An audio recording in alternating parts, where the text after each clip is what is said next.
স্বামীরে কি করে খুশি করতে হয় সেটা তুই জানোসই না। আমার কাছ থেকে শোন কিভাবে স্বামীরে খুশি করতে হইব। আমি তোরা যে কটা কথা কম ওই কথাগুলো যদি তুই মাইনে চলতে পারস, তোর উপরে খালি খুশি না সারা জীবন তোর লেগে পাগল হয়ে থাকবো। ক বন্ধু ক, আমি তো সব কটা কথা মানবো। আমি আমার জামাইয়ের নিয়ে খুব কষ্টে আছি, অশান্তির মধ্যে আছি। মনোযোগ দিয়ে সব কটা কথা শুন। তোর স্বামী সকালে ঘুমোতে ওঠার আগে তুই উঠবি, ঘুমোতে উইটা ফ্রেশ ট্রেশ হইয়া হালকা একটু সাজুগুজু কইরা শরীরের মধ্যে ভালো একটা সেন্ট মেরে ওর অপেক্ষায় বসে থাকবে। ও ঘুমোতে ওঠা মাত্রই তুই তার সামনে যাবি, তোর দিকে যায় তোর মনটা ভালো হয়ে যা। আর ও যখন ঘুম ভাঙার পরে তাকাইবো হালকা হালকা, তখন তুই ওর দিকে তাকায় তাকে হালকা হালকা মুস্কে হাসি দিবি, ঠিক আছে?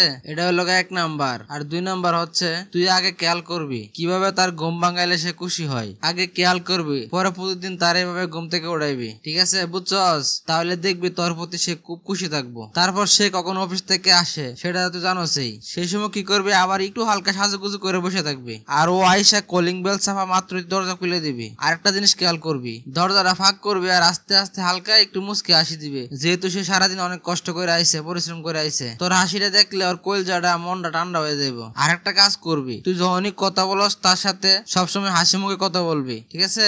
এখন যে কথাটা বলবো সেটা হলো সবচেয়ে বেশি গুরুত্বপূর্ণ। স্বামীরা কখনো আঘাত দিয়ে কোনো কথা বলবি না। তারা যদি তুই আঘাত দিয়ে কথা বলস তাহলে মনে করবি তোর জীবনে সর্বনাশ ডাইকে আনলে তুই। কিসের জন্য জানস? পরবর্তীতে দেখবি তোর সাথে আর কোনো গুরুত্বপূর্ণ কিছু শেয়ার করবে না, বাহিরের লোকজনের সাথে শেয়ার করবে, তারপর তোর সাথে শেয়ার করবে না, ঠিক আছে? সবসময় এই ব্যাপারটা গুরুত্ব দিস। তোর স্বামী যদি তোরে কোনো কিছু করতে বলে সেই কাজটা হাসি মুখে করার চেষ্টা করবি। স্বামীর কোনো দোষ ভুল করেও জীবনেও কোনোদিন কারোর সাথে শেয়ার করবি না। এটা কিন্তু সিরিয়াস একটা ব্যাপার, সবসময় মাথাতে রাখবি। তার মাথা যখন ঠান্ডা থাকবে তখন তুই তার পাশে বইসা বলবি এই কাজটা আসলে ভুল করছো তুমি, এই কাজটা এইভাবে না করে এইভাবে করলে ভালো হইতো। দেখবি তোর স্বামী পরের বার কোনো কাজ করতে গেলে আর বেশি একটা ভুল হইব না। তুই তোর স্বামীর অনুমতি ছাড়া কোনোদিনও কাউকে কোনো টাকা পয়সা দিবে না বা কোনো কিছু লেনদেন করবি না। স্বামীর কোনো কাজ যদি তোর অপছন্দ হয় তারপরও সঙ্গে সঙ্গে তর্ক করবি না, পরে ঠান্ডা মাথায় বসে একসাথে কথা বলবি, দেখবি সব ঠিক হয়ে যাবো। তোর স্বামী তোর লেগে যদি বাজারতে কোনো কিছু নিয়ে আসে, যদি কম দামিও হয় সেই জিনিসটা, তারপরও তারে বসতে দিবি না, এমন একটা ভাব ধরবি যে তোর খুব পছন্দ হয়েছে জিনিসটা। এতে করে তোর স্বামী তোর উপরে খুবই সন্তুষ্ট হইব,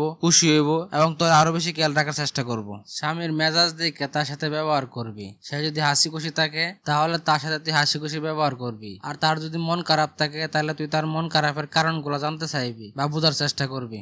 ভুলে ওই কাজ করবি না যে সে কষ্টে আছে, তুই এমন ভাব ধরে রয়েছ যে তার কষ্টের কোনো মূল্যায়ন তোর কাছে নাই, তাহলে তোর স্বামী কষ্ট পাইবো। এই ব্যাপারটা অবশ্যই খেয়াল রাখবি। আরেকটা জিনিস তুই খেয়াল করবি, মেয়ে মানুষটা কিন্তু টাকা পয়সার প্রতি অধিক পরিমাণ লোভ থাকে। তুই কখনো টাকা পয়সার প্রতি এত লোভ করবি না, আর তোর তো এত লোভ করার দরকারও নাই। তোরা মেয়েরা বিয়ের আগে বাপ মার কাছে থাকস, তারা দায়িত্ব নেয়, আর বিয়ের পরে স্বামীরা দায়িত্ব নেয়। তুই যদি তোর জামাইরে ভালো রাখতে পারস তাহলে তোর টাকা পয়সা লাগে কোনো চিন্তাই করা লাগবে না, সব পাইবি। আর তোর জামাই যদি তোর কোনো সময় টাকা পয়সা দেয় সেই টাকার 100% হিসাব দেওয়ার চেষ্টা করবে তার কাছে আবার, তাহলে দেখবে যে তোরে চরম বিশ্বাস করবে, সব দায়িত্ব তোরে দিবে আর সবসময় টাকা পয়সা তোর কাছে রাখার লাগে দিবে। এখন যে কথাটা বলবো সেটা খুবই গুরুত্বপূর্ণ। তুই যেমন তোর বাপ মারে ভালোবাসিস তোর জামাইয়ের বাপ মারে তেমন ভালোবাসবি। একটা জিনিস খেয়াল রাখবি, বলেও তোর শ্বশুর শাশুড়ির দোষ তোর স্বামীর কাছে কখনোই বলবি না। এমন একটা ভাব ধরে থাকবি সেজন্য বুঝতে পারে তার থেকে তার মা বাপরে তুই বেশি ভালোবাসস। তাহলে দেখবি তোর জামাই তোর পায়ের নিচে পড়ে থাকবো। তোর স্বামী যদি তার বাপ মার টাকা পয়সা দেয় এতে করে তুই মন খারাপ করবি না, আরো খুশি হইবি। তাহলে দেখবি যে তোর স্বামী তোর উপরে আরো বেশি খুশি হইব। যেগুলা কথা বলছি এগুলা মানার পরে যদি তোর সংসার সুখের না হয় তাহলে যা আমার কান কেটে ফেলাই দেবো তোর সামনে। তোর অসংখ্য ধন্যবাদ, অনেকগুলো উপদেশ দিলে। কালকে থেকে আমি এগুলো পালন করার চেষ্টা করবো।